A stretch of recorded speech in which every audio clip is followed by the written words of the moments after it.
그러니까 이재명 대표가 이런 것들을 자인하기라도 하듯이 갑자기 입장을 완벽하게 바꿨습니다. 원래는 뭐 중도 보수가 어쩌고 당연히 8대 막 대선 행보하고 다녔어요. 그렇죠. 뭐 삼성 만나고 막 하면서. 네. 그렇죠. 막 은행장들 만나고 그랬었는데 갑자기 구속 취소가 되고 토요일이 지나자마자 이것은 뭐 구속 취소에 대한 뭐 내란 수계를 풀어줬다라고 막 그건을 쏟아내면서 갑자기 거리로 나오기 시작한 거 아니겠습니까? 그러면서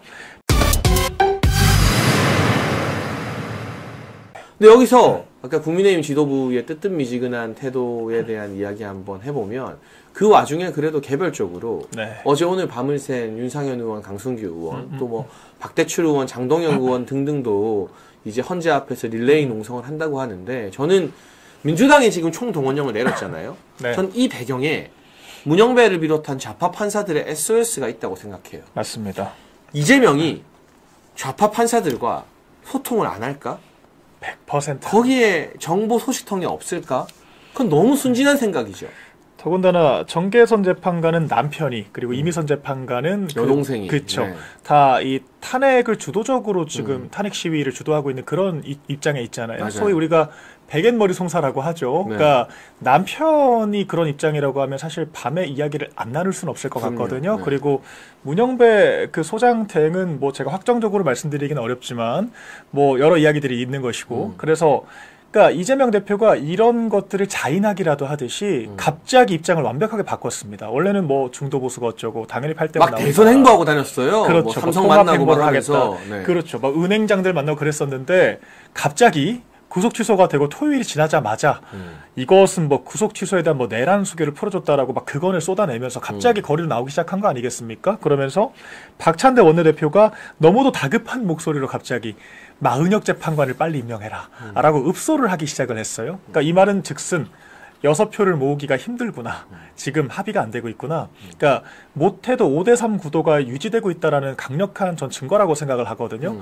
오히려 저희 당의 정보보다 저는 이재명 대표의 움직임이 더 정확해요. 바로미터라고 네. 생각합니다. 맞아요. 그래서 네. 예, 이런 것들을 봤을 때 구속 취소가 정말 강력한 한 방이기는 했구나. 그래서 지금 보수 재판관들이 더 힘을 얻고 있다. 그러니까 이게 네. 국민의힘은요. 제가 경험해 본 바 거기도 법조인 출신 판사 출신들이 많지만 예, 보수 성향의 헌재 재판관들과 소식을 주고받을 엄두를 못 내요. 맞습니다. 왜냐하면 좋게 말하면 네. 원칙을 지키고 무리를 안 하는 분들이 국민의힘의 주요 정치인들이기 때문에. 그렇죠. 근데 여러분 좌파들은요. 우리가 설마 할까 하는 거 다 하는 게 좌파입니다. 예. 그리고 에이 진짜 그렇게까지 하겠어? 그렇게까지 하는 게 좌파예요. 한 몸처럼 움직이죠. 이 사람들이 20대 때부터 운동권에서 내부 정치하고 음모 만들고 공작 꾸미는 게 직업인 사람들이라 그렇죠. 그런 부분에 있어서는 국민의힘이 따라갈 수가 없어요. 네. 그러니까 사실 맨날 판판이 깨지고 난리가 나는 건데 네. 저는 뭐 직접적인 소통일지 간접적일지는 몰라도 좌파 판사들을 통해 헌재 내부의 평의 분위기가 이재명한테 전달된다고 확신합니다. 그런데 이재명이 지지난주까지는 좀 여유로웠어요. 그렇죠. 막 주식 이야기하고 엔비디아 이야기하고 뭐 무식해서 망신을 당하긴 했지만 막 삼성의 젠비디아. 네, 이재용 회장 만나러 간다 하고 네. 갑자기 대통령 다 된 것처럼 경제 행보를 하고 그리고 이제 비명계한테도 통합하다가 자기가 좀 마음이 놓였는지 매부쇼 나와가지고 네. 내가 7명 잘랐다. 그렇죠. 비명계 검찰관 내통했다. 이런 말도 안 되는 헛소리하고 이게 이제 이재명의 심리를 대변해 주는 거거든요. 네. 근데 구속 취소가 딱 되니까 이재명 얼굴이 새하얗게 질렸어요. 그날 긴급 사색이 되어 있더라고요. 긴급 네. 의총 그 민주당 비공개 최고인가요? 네. 그 출입하는 사진이 언론에 다 떴는데 예. 이재명이 거의 자기 구속영장 심사받을 때처럼 얼굴이 새하얗게 질렸어요. 네. 그리고 그 뒤로 총동원령을 내리고 민주당 의원들이 갑자기 3명이 어제 삭발을 했어요. 네. 국회의원 3명이. 그렇죠. 근데 별로 유명한 사람들이 아니라 이름은 일일이 언급하지 그렇죠. 뭐 않겠습니다. 김문수 괄호치고 장관 아님 뭐 그러면서 돌아다니더라고요. 순천의 김문수 의원 이런 사람들. 예, 예. 그리고 민주당 의원들 전원이 여의도에서 광화문까지 가도 행진을 한대요. 예. 삼보일배를 한다는 말도 있더라고요. 뭐 이런 거는 위기에 처했을 때 네. 조급할 때 하는 거거든요. 맞습니다. 그리고 장애 집회를 가지고 극우라고 하더니 예. 그럼 자기들 장애 집회는 이제 극자가 되는 건가? 그렇죠. 그러니까 이런 행태를 보면 이 헌재 내부의 평의 분위기가 대통령 구속 취소 이후 심상치 않게 돌아간다. 네. 그러니까 형사재판 무죄 나올 가능성이 커지니까 보수 성향 재판관들이 탄핵도 기각이나 각하해야 되는 것 아니냐라면서 목소리를 좀 많이 내기 시작했다는 게 예. 이재명한테 전달이 된 걸로 보이거든요. 맞습니다. 그러니까 헌재가 내란죄를 배제한 상태에서 대통령을 파면을 시켰는데 만약에 1심 형사재판에서 내란죄 무죄가 나오면 이건 정말 감당할 수 없는 역풍이 그 뒷감당을 어떻게 할 될 거예요? 수밖에 없는 거거든요. 더군다나 사실 그 직위원 재판부가 사실상 1심은 무죄라고 선고를 내려준 거나 거의 다름이 공소 없습니다. 기각 선고죠, 이거는. 그렇죠. 네. 야, 공수처도 수사권 없고 검찰도 수사권이 없으면 경찰이 수사한 것 외에는 증거로 채택할 수가 없다라는 건데 그럼 공소장 다시 써야 되거든요. 그러니까 이런 상황이기 때문에 헌법재판소가 눈치를 볼 수밖에 없다라는 것이고 이재명 대표가 얼마나 그 기상천외한 방식까지 동원해서 재판 지연 전략을 펼쳤습니까? 그러니까요. 정말 네. 분단위 초단위까지 계산해 가면서 재판 지연을 했던 사람인데 그런 마은혁 재판관이 임명됐을 때 변론 재개의 그런 시간 지연을 감수하고서라도 마은혁 재판관을 넣어야 한다라고 주장을 한다는 것은 마은혁이 없으면 6표 인용이 불가능하다.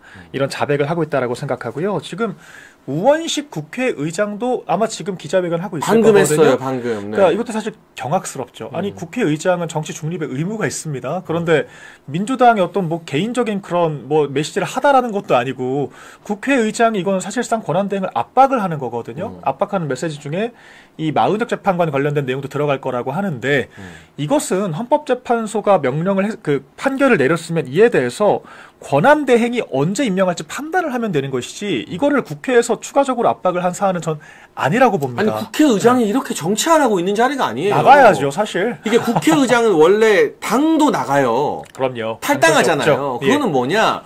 여야 사이에서 중립적으로 중재를 잘하라는 뜻인데 이렇게 본인이 지금 약간 이재명 나가리 되면 내가 대선 후보 될 수 있다는 헛된 꿈에 지금 우원식이 빠져 있거든요. 자기 정치를 하고 있는 그 거죠. 담 넘은 거 가지고 약간 스타 되는 바람에 그래가지고 계속해서 자기 정치를 하고 있는 거예요. 이건 국회의장이 해서는 안 될 짓입니다. 예, 당연히 최상목 권한대행도 이런 부적절한 주장에 눈치를 절대 봐서는 안 된다라고 생각을 하고요. 네. 그러니까 빨리 총리 기각을 시켜야죠. 그러니까 누군가 재판관이라는 것이 헌법재판관이 임기 6년이잖아요. 네. 그러니까 대통령보다 더 긴 시간 동안 우리 사회에 무수한 의사결정을 하게 될 것이 헌법재판관인데 순수한 임명직인 경제부 총리가 임명하는 게 말이 되나요? 저는 2명 앞선 재판관을 임명한 것도 적절하지 않았다라고 보는데 그것도 월권이죠. 네. 마은혁을 그나마 임명을 할 거면 차라리 정말 100번 양보해서 국회 인준이라도 받는 총리가 하는 게 맞죠. 경제부 총리가 하는 게 맞나요? 그러니까 이런 것들을 저는 헌법재판소가 마은혁부터 결론 내버리고 한덕수 총리 결론 안 내는 것도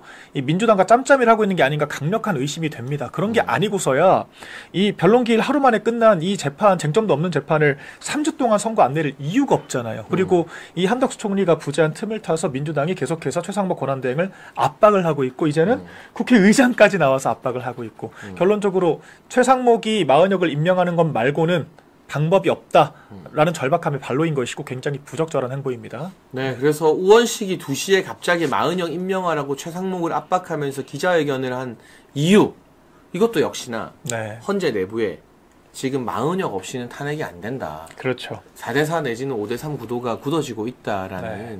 그런 첩보들이 민주당 진영으로는 다 들어갈 거예요. 그런 것 같습니다. 여러분 그래서 우리가 이때 국민의힘의 역할이 더 중요한 게 지금 이 분위기를 바꿔보려고 민주당이 난리를 치잖아요. 네. 이재명도 나서고 총동원을 하고 우원식도 기자회견하고 이때 국민의힘이 강 건너 불구경하듯 보고만 있어서야 되겠느냐. 그러니까요. 그래서 참 저도 속상했습니다. 그러니까 너무 확 분위기가 찬불을 끼얹는 그런 느낌이었어서 약간 좀 너무 이게 불이 안 붙는 느낌이 났거든요. 원래 박민영 대변인 잘하는 게 윗사람 들이받는 거 아닙니까? 그렇죠. 사실 들어가서 좀 말 좀 하세요, 세게. 이건 나 네. 대변인으로서 우리도 좀 지도부도 너무 이렇게 몸살이 필요 없는 것 같다라고. 네. 네. 사실 제가 최근에도 우리 모 네. 고위 관계자 분께서 한동훈을 너무 까는 거 아니야? 아, 이제 그래요?